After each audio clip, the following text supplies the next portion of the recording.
जोहार जोहार को जोहार है। आज तो हम लोग पत्रकार संवाद में बैठे हैं, लेकिन मैं कोई तैयारी करके नहीं आया। नहीं नहीं, मुझे थोड़ा सा रात में लगता है ठंडा का असर हो गया था, इस चक्कर में। लेकिन सब काम करना है तो मिला जुला करके सब खींचा जा रहा है। तो आप साथी लोगों की भी चिंताएं थी, तो हम लोगों ने कहा कि चलो थोड़ा आप लोगों से भी संवाद कर लिया जाए। भागम भाग में बहुत सारी बातें, आप लोगों की इच्छाएं थी, वो नहीं हो पा रही थी। तो हमने सोचा कि कुछ वक्त आप लोगों के साथ भी बिता लिया जाए, क्योंकि आप लोग भी बहुत अहम कड़ी हैं।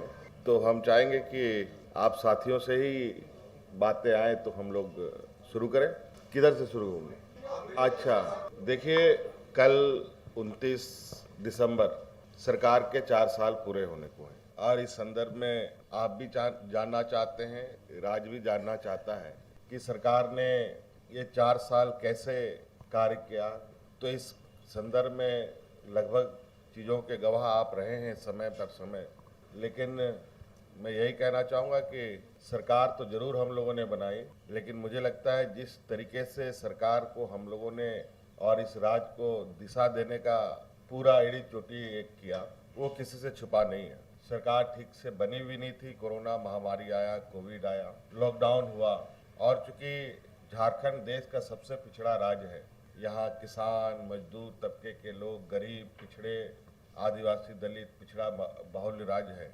ऐसी आपदाएं इनके लिए एक अभिशाप के बराबर होता है। और आपने देखा कि इस वैश्विक महामारी में और राज्यों के अनुपात में हमारे राज्य में जो अफरा तफरी और जो एक भयावह स्थिति होने की शंका थी, उसको हम लोगों ने पूरे डट कर मुकाबला किया, और काफ़ी शांतिपूर्वक हम लोगों ने उस वैश्विक महामारी का भी सामना किया। और खुशी इस बात की कि इस राज्य के गरीब, असहाय, मजदूर लोगों को भी हम लोगों ने इस वैश्विक महामारी में कुछ नहीं होने दिया, बल्कि इस चुनौती में हमारे दो मंत्री भी शहीद हो गए। फिर जब कोविड का बादल छटने लगा, तो जैसे कि हम लोगों ने वादों के अनुरूप कि ये झारखंडियों की सरकार है, और हम लोगों ने राज्य के हर वर्ग, हर समाज को लेकर आगे बढ़ने का काम प्रारंभ किया। एक बहुत महत्वाकांक्षी योजना सरकार की रही। आपकी योजना, आपकी सरकार, आपके द्वार कार्यक्रम के माध्यम से हम लोगों ने 2021 से राज्य के अंतिम व्यक्ति तक पहुंचने का प्रयास किया, और कल ही इसकी अंतिम 2023 का पड़ाव भी खत्म होगा। देश का सबसे पिछड़ा राज्य होने के वजह से राज्य में गरीबी, पिछड़ापन, शैक्षणिक, आर्थिक, सामाजिक जो विषमताएं थी, उसको हम लोगों ने कम करने का पुरजोर कोशिश किया। आम लोगों के साथ साथ राजकर्मियों को भी संवेदनशील हम लोगों ने बनाने का प्रयास किया।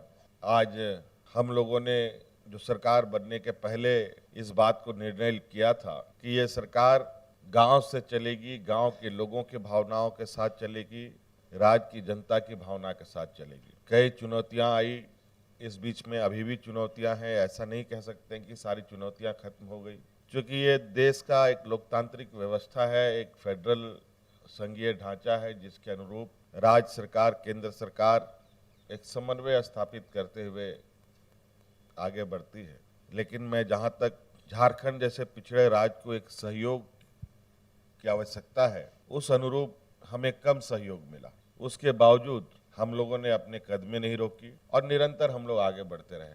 किसानों के लिए, मजदूरों के लिए, महिलाओं के लिए, मजदूरों के लिए, बेरोजगार युवकों के लिए, युवतियों के लिए, हर वर्ग को छूने का हम लोगों ने प्रयास, और विभिन्न योजनाओं के माध्यम से उनको जोड़ने का प्रयास किया। आप सबको मालूम है, हमारे राज्य में 80% के लगभग का जो संख्या है, वो लोग ग्रामीण परिवेश में रहते हैं। और मुझे लगता है कि इस राज्य का अगर सर्वांगीण विकास की राह पर चलने का अगर हम संकल्प लेते हैं, तो झारखंड में गांव को छोड़े बगैर विकास की राह पर आगे बढ़ना संभव नहीं है। हमारा ये मानना है कि गांव मजबूत होगा तो शहर मजबूत होगा, शहर मजबूत होगा तो राज्य भी मजबूत होगा। राज्य बने हुए 20 साल हो गए, 23वां साल चल रहा है। अभी 2025 में ये युवा राज्य के रूप में गिनती में आएगा। लेकिन मुझे लगता है कि इस नवजात झारखंड को पालने, पोसने, बड़ा करने का और इसको मजबूती प्रदान करने की जो जिम्मेवारी थी, जो हमारे विपक्ष के लोगों को सबसे अधिक मौका मिला। लेकिन आज ये कोई नहीं कह सकता कि आने वाले 25वें साल में झारखंड इतना मजबूत हो चुका है कि ये हर चुनौती से लड़ सकता है। आज इस झारखंड की आत्मा को, इस झारखंड के जड़ को हम लोग निरंतर प्रयासरत हैं कि जो इसमें कमियां थी या कमजोरियां थी उसको खत्म किया जाए और आगे बढ़ाया जाए। हम लोगों ने सरकार के अंग के रूप में कार्य कर रहे कर्मचारियों को भी, चाहे वो पुलिसकर्मी हो, शिक्षक हो, अनुबंध कर्मी हो, सभी को साथ में लेकर बढ़ने का काम किया है। सबके साथ मिलकर काम किया।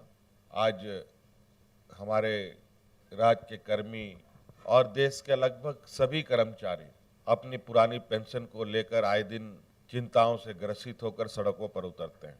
आपको मालूम होगा कि पुराना पेंशन स्कीम शायद देश में पहला ये राज्य था जिसने ये लागू किया। उसके बाद कई राज्यों ने भी लागू किया और कई राज्यों में इसकी मांग भी है। इसके साथ साथ चूंकि राज्य सबसे गरीबी का प्रकोप झेल रहा है, इसको लेकर राज्य के सभी बुजुर्गों को, सभी असहाय महिला, जो विधवा महिलाएं हैं, जो परित्याग महिलाएं हैं, जो विकलांग लोग हैं, सभी को हम लोगों ने सर्वजन पेंशन से जोड़ा।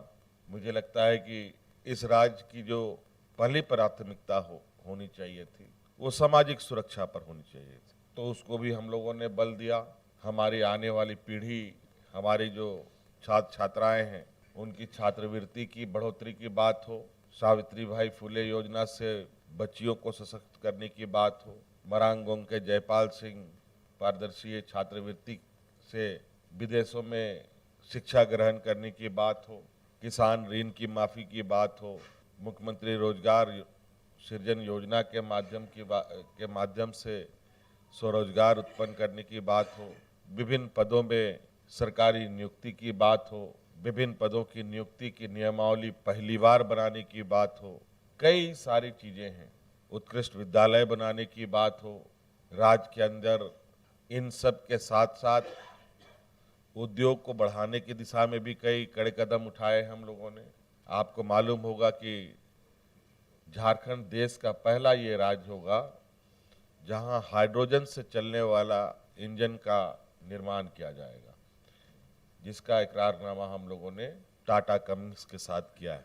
कई उद्योग का एक्सपेंशन भी हम लोगों ने करने का काम किया और कई सारी चीज़ें हैं जो पाइपलाइन में है, जो बहुत जल्द आपको दिखेगा। रांची जैसे शहर में चारों तरफ फ्लाईओवर का आप जाल देखें, जिस तरीके से आज ट्रैफिक जाम में हम आप सब फंसते हैं, इसको निजात दिलाने के लिए हम लोगों ने बड़े पैमाने पर काम शुरू कर दिया है। तो कई ऐसी चीज़ें हैं। तो मुझे लगता है कि मोटा मोटी कुछ बातें हैं जो हमने कह दिया है। बाकी इन्हीं में से कुछ और भी सवाल आएंगे, उसमें जुड़ जाएंगे हमारी बातें। सर धन्यवाद।